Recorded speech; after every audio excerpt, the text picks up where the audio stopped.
12 tips ampuh buat bantuin kamu belajar apa aja dengan cepat. Part 2, nonton sampai habis ya. Yuk belajar bareng, let's go!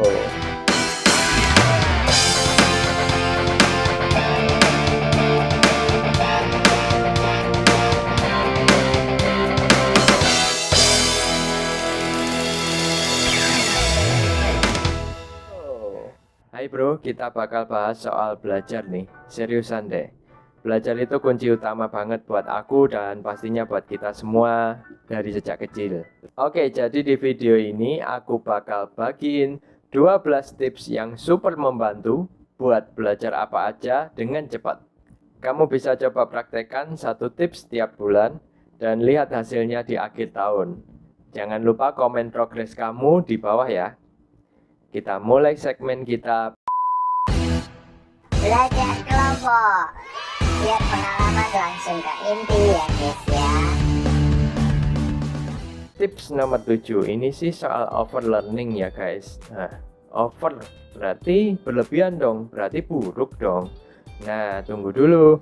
Intinya, kalau lagi kita belajar sesuatu, kita harus coba untuk ngerti dan belajar lebih dalam apa yang sebenarnya kita butuhin. Kita harus terus tanya, kenapa sih ini kok bisa gini? Kenapa sih itu kok bisa gitu?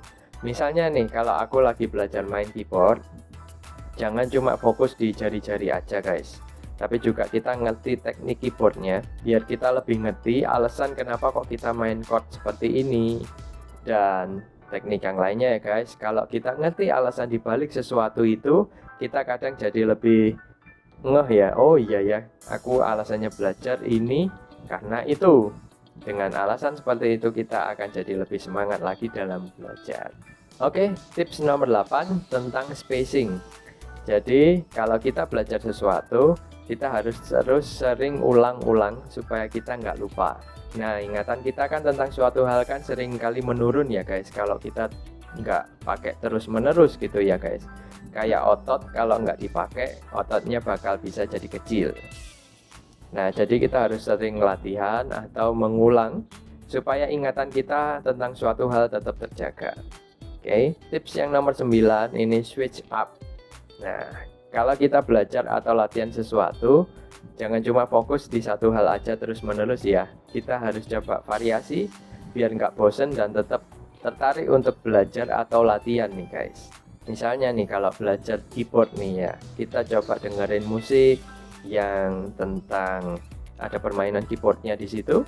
Nah, nanti kita coba akan eksplorasi dengan permainan keyboard yang asli ini, sehingga kita nanti bisa mengasah keterampilan kita tentang keyboard ini. Atau mungkin tentang belajar masak, kita bisa coba resep baru, atau mungkin belajar bahasa asing, kita terus dengerin musik, atau kalau aku sih coba langsung ngobrol ya di Twitter Space. Nah, teman-teman bisa cek aja di Twitterku, biasanya aku juga share tentang Twitter Space yang karena aku juga dalamin NFT, jadi banyak topik NFT di Twitter Space, dimana kita juga bisa ngobrol dengan orang-orang luar negeri di sana. Jangan lupa di follow ya guys. Jadi dengan variasi belajar, kita nanti belajarnya jadi nggak bosen nih guys, nggak hanya cuma baca buku, tapi kita coba variasi yang lain. Pengen punya kaos NFT eksklusif? Beli kaos gratis NFT, terbatas sesuai edisi NFT-nya. Koleksi semua edisinya, hanya di website harmonynft.id. Oke, tips nomor 10 sih tentang kita mengajarkan apa yang kita pelajari.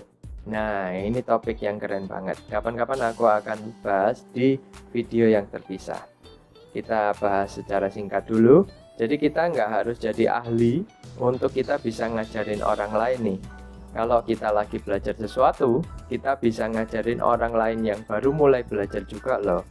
Nah, misal nih kita lagi belajar ke orang yang lagi ngajarin kita. Kalau kita belajar dari orang yang cuma satu tahap di depan kita di perjalanan belajar kita nih, bisa jadi belajar kita ini bisa lebih efektif loh guys, daripada kita belajar ke profesor yang sudah ahli gitu ya guys ya. Jadi kalau bisa, coba kita ngajarin orang lain yang satu tahap di bawah kita, untuk kita bisa nanti mencernanya dengan lebih gampang pembelajaran yang kita sudah pelajari. Nah, ini kayak pengalamanku dulu pas sekolah nih guys. Kalau aku sih ya, kalau pas sekolah dulu, yang paling ngebantu banget untuk ngerjain tugas atau belajar sesuatu ilmu yang baru, itu bukan dari guru-guru yang jago, yang senior, aku akan tanyakan seperti itu. Tapi untuk menjawab tugas-tugas yang aku butuhkan, itu malah dari kakak-kakak kelas yang lebih senior dari aku, setahun di atas aku atau 2 tahun di atas aku. Nah, jadi dari kakak-kakak kelas yang 1 tahun bedanya dari aku, tapi dia sudah benar-benar ngebantuin banget buat aku belajar nih guys. Kenapa? Karena ilmunya lebih gampang diterima guys daripada nih kalau dari guru-guru yang sudah paham, kadangkala menjelaskannya itu langsung pada satu pengetahuan yang tinggi yang kadang kita nggak butuhkan hal itu, padahal kita masih pengen ngertinya itu hal yang sederhana di bawahnya gitu.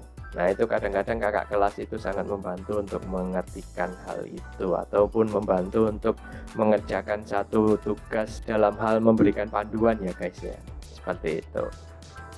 Jadi intinya ngajar atau belajar dari seseorang yang cuma 1 tahap lebih maju dari kita itu beneran jadi kunci sukses loh guys. Nah, mereka yang mengajari pun juga mendapatkan manfaat, yaitu mereka dapat mencerna kembali ilmu apa yang sudah dipelajari, sehingga mereka pun juga menjadi lebih memahami ilmu tersebut. So, tips nomor 10 ini kita harus mengajarkan apa yang kita baru pelajari. Nah, mungkin teman-teman ngerasa insecure kalau ngajarin apa yang kita udah baru pelajarin, tetapi kita mungkin belum menguasainya secara mendalam atau kita hanya sekedar ngerti. Nah, itu nanti kita akan coba bahas di video berikutnya. Kita lanjut ke tips nomor 11. Oke, tips nomor 11, jangan multitasking ya guys. Fokusin aja satu tugas dulu biar otak kita bisa nangkep materinya dengan lebih baik. Kita seringkali mikir kalau ngelakuin banyak tugas sekaligus bakal lebih produktif gitu ya guys ya. Tapi faktanya justru bikin pekerjaan kita jadi kurang maksimal. Kalau susah banget buat fokus, coba deh matiin notifikasi ponsel atau taruh ponsel jauh-jauh biar nggak ganggu konsentrasi kita. Fokus satu tugas aja biar bisa bikin kita lebih efektif dan hasilnya juga lebih bagus. Nggak cuma itu, kita juga mengurangi stres yang mungkin muncul karena tugas-tugas yang menumpuk ya guys. Oke, jadi tips terakhir nomor 12 adalah belajar sama orang lain. Nah, itu juga penting nih guys. Belajar nggak harus selalu sendiri-sendiri. Seperti tadi, tips yang sebelumnya, itu kita malah bisa lebih ngerti konsep yang sulit gitu kalau kita diskusi sama orang lain. Gitu. Jadi kita kalau hanya belajar di sini teorinya A, B, C, tapi kita belum mengerti yang di antara B dan C. Kadangkala kita nggak ngerti di internet, kita bisa tanyakan ke teman lain. Nah, selain itu kita juga bisa nambah kenalan dengan orang baru dan dapat dukungan yang dibutuhkan untuk pembelajaran kita ya guys.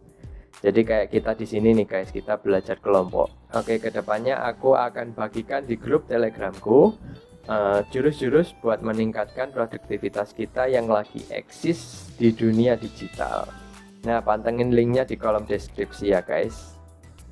Oke, itu dia 12 tips dari aku buat belajar yang lebih efektif. Ingat ya, setiap orang belajar dengan cara yang berbeda-beda. Jadi coba cari cara belajar yang paling cocok buat kamu. Jangan takut untuk mencoba hal-hal baru dan variasi-variasi dalam cara belajar. Seperti tadi tipsnya, kalau variasinya semakin banyak, semakin gak ngebosenin untuk belajar. Dan jangan lupa terus berlatih buat bisa mencapai tujuan belajar kamu. Oke, itu aja sharing dari aku. Semoga bermanfaat buat kalian yang lagi belajar apa aja. Tulis di kolom komentar yang udah kamu pelajari apa aja dari video ini, dan juga aku nantikan saran dan komentar dari kalian, masukan yang membangun karena kita juga sama-sama belajar. Dan beli merchandise kaos gue, linknya ada di bawah ini. Thanks udah nonton video ini, love you all. Jangan lupa subscribe dan kita akan ketemu lagi di video berikutnya. Bye.